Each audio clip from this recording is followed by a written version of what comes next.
Hey guys, GG Magic here, and this is going to be my Magma Orb mine build. So just to kind of get it started, this is linked to increased crit strikes, fire penetration, minefield, remote mine, and Magma Orb linked into the Covenant, which gives us a pseudo 6 or 7 link for added chaos. So I'll kind of go through why Magma Orb is good, and we'll go over the build stuff super late because, to be totally honest, if you've made a mine build before, you'd probably prefer your own defensive mechanics, but I'll tell you what I did. So Magma Orb is a great mine to place in skills, or a great skill to place in mines. It allows you to kind of very easily clear mobs because of the overlapping AoE created per projectile. We get a ton of AoE from Saboteur, and we get a ton of AoE on the tree and crit, which so that it allows us to do a shit ton of damage, single target, and AoE. So basically, the rest of this stuff is just like detonate mines with Spell Totem, which is this, allows us to take massive dumps of mines on the ground and clear content super easy. And then we'll have like Shield Charge for movement. We'll get Decoy Totem, which I barely use, Blasphemy for Temp Chains and Feeble for obvious reasons, and then a cast when damage take up with Vortex. So the rest of this stuff is an additional curse and some reses in life. If I were you, slim on the uniques, and you want to take more rares that give us life and energy shield to give us a higher pool. Now, don't go mind over. I mean, in my opinion, this build may be better with mind over matter, and is probably significantly better not going hybrid. I like hybrid though. It's not good. I don't really care. It's just what I decided to do. It was easier to do. So I'll go into the skill tree. With the skill tree, we used Saboteur, and we started at the very typical way a mine player would start it, and that's where all this is.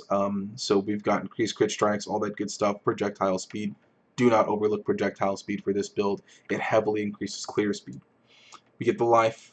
We're going to get trap trigger area, which, to explain better, is a mechanic that allows our mines to target off screen or really target at a higher range.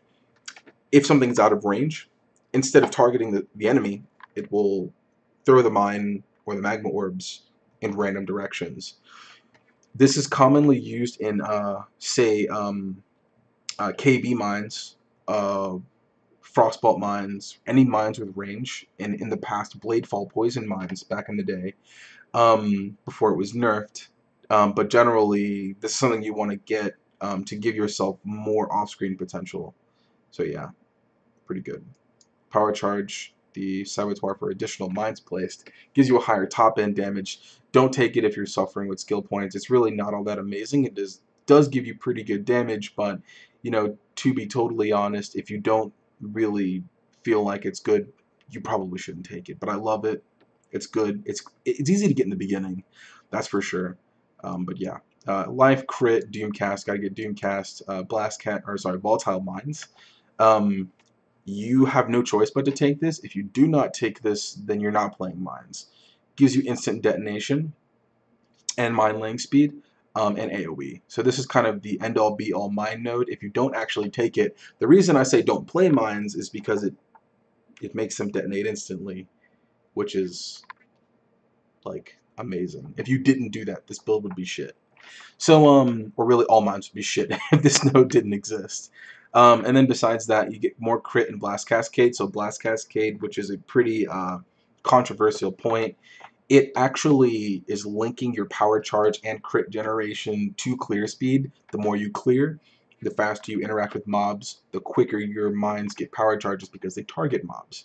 So the thing about Blast Cascade, though, is that we're not always moving that fast, and I have a little trick to kind of keep us going without Blast Cascade. So what I'll show you is in the build,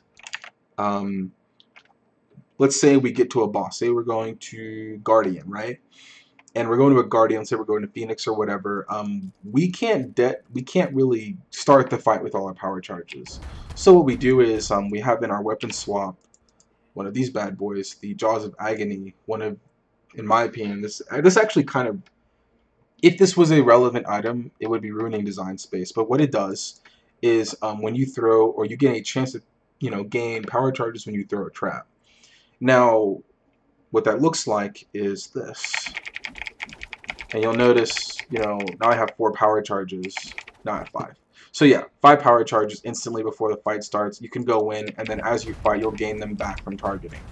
So yeah, pretty good to do. You just want to put cluster traps, and um, you know, it already has bear trap in it, so that's how you get the second bear trap. Hell, you could even put a third trap there if you wanted to, but I don't do that. So yeah, pretty good to do. In my opinion, if you're doing this, you'll have to be pretty good at weapon swapping. If you don't like weapon swapping and you're that guy, then fuck off. It's not that hard to hit the X button, throw some traps, and then go in the boss room. It's really not. But yeah, so yeah, that's kind of how you cheat power charges a bit with the build, and then I'll go forward with the skill tree. The rest is AoE and power charges. The one thing that we do get that makes a big difference is inevitable or inevitability, which gives us more projectiles, which is like duh. That's why you put it on a mine. And then AoE per chain. So for example, 2 of these gives us 20% per chain. So you know, first chain is 20%, second chain is 40%, third chain is 80%. So that means more overlap potential, i.e. more damage. Meaning, long story short, this 69k DPS we have here is going to hit on the first one. If it overlaps with the second one, it's basically double damage. And you can get that quite a bit because you'll get that 69 damage per explosion per projectile of a different volley. So yeah, I mean, it's a little confusing, but when you shoot a projectile or from one mine, if one of those hits the enemy, it's an explosion. And then once it bounces again, that explosion overlaps with the first one with enough AoE. We get more AoE via these nodes, and then from Saboteur tree, we get another 80%, because, you know, most of the time we'll only have 3 down, so it's not 80, but yeah. And then, yeah, I mean, generally all this AoE makes a huge difference for the build because we overlap so often, and in my opinion, the overlapping potential for the build is what makes it so good. Makes it better than Fire and Overmind, in my opinion. But yeah. Besides that, the other big difference is why would you go Saboteur over Assassin? So when I started the Turmoil race, I actually meant to go Saboteur and switch to Assassin, but my dumbass did not read the race rules, which states that at the end of the race, or I'm sorry, once you choose an Ascendancy class, you cannot change your race or your you cannot change your ascendancy again. So basically I got stuck Saboteur, and I really ended up enjoying it, so it's really not that big of a deal, whereas with Assassin you have a higher top end damage. So at the 69k DPS, let's say we change to Assassin, and we just pick up these 2 nodes, our DPS goes up to 80k. So it's about a 10k DPS increase. That's going to also allow us to infinitely crit, meaning we have more DPS in that, you know.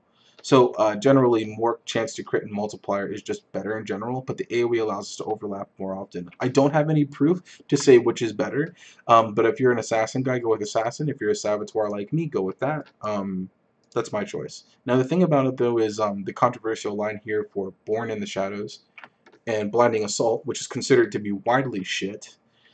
Why would you take that, and why not take Explosive Expert? Born in the Shadows gives you a very comparable boost to the penetration here, unless we were going physical mines where this would be 20% instead of 10%, but we only take advantage of one of those. In my opinion, Blinding Assault is good. It gives us a defensive mechanic and a 6% damage reduction pretty much all the time.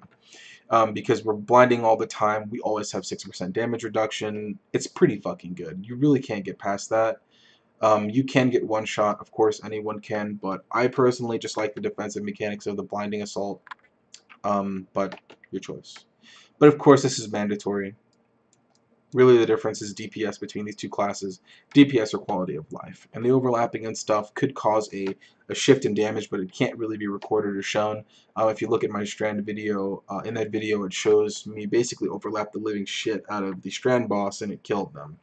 So most rares die instantly.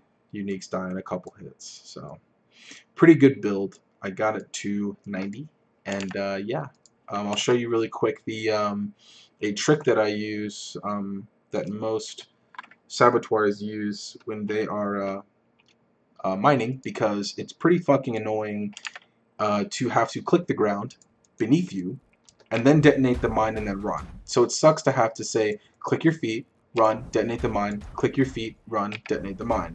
So how we fix this is the attack in place key is remapped to a number on your number pad.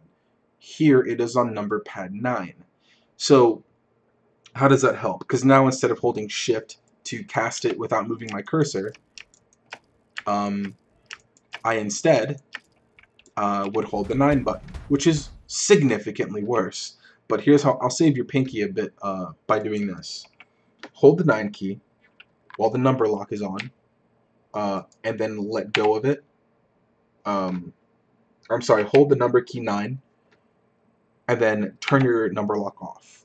And it will infinitely hold the shift key or the attack in place key, which is number pad 9. So long story short, without you having to run around and click your feet, you can literally keep your mouse at the edge of the screen, click your mine, and then detonate like this, and then you'll never stop moving. You basically never have to move your cursor. You never have to click your feet. You can just click the forward in the screen and then detonate as you go.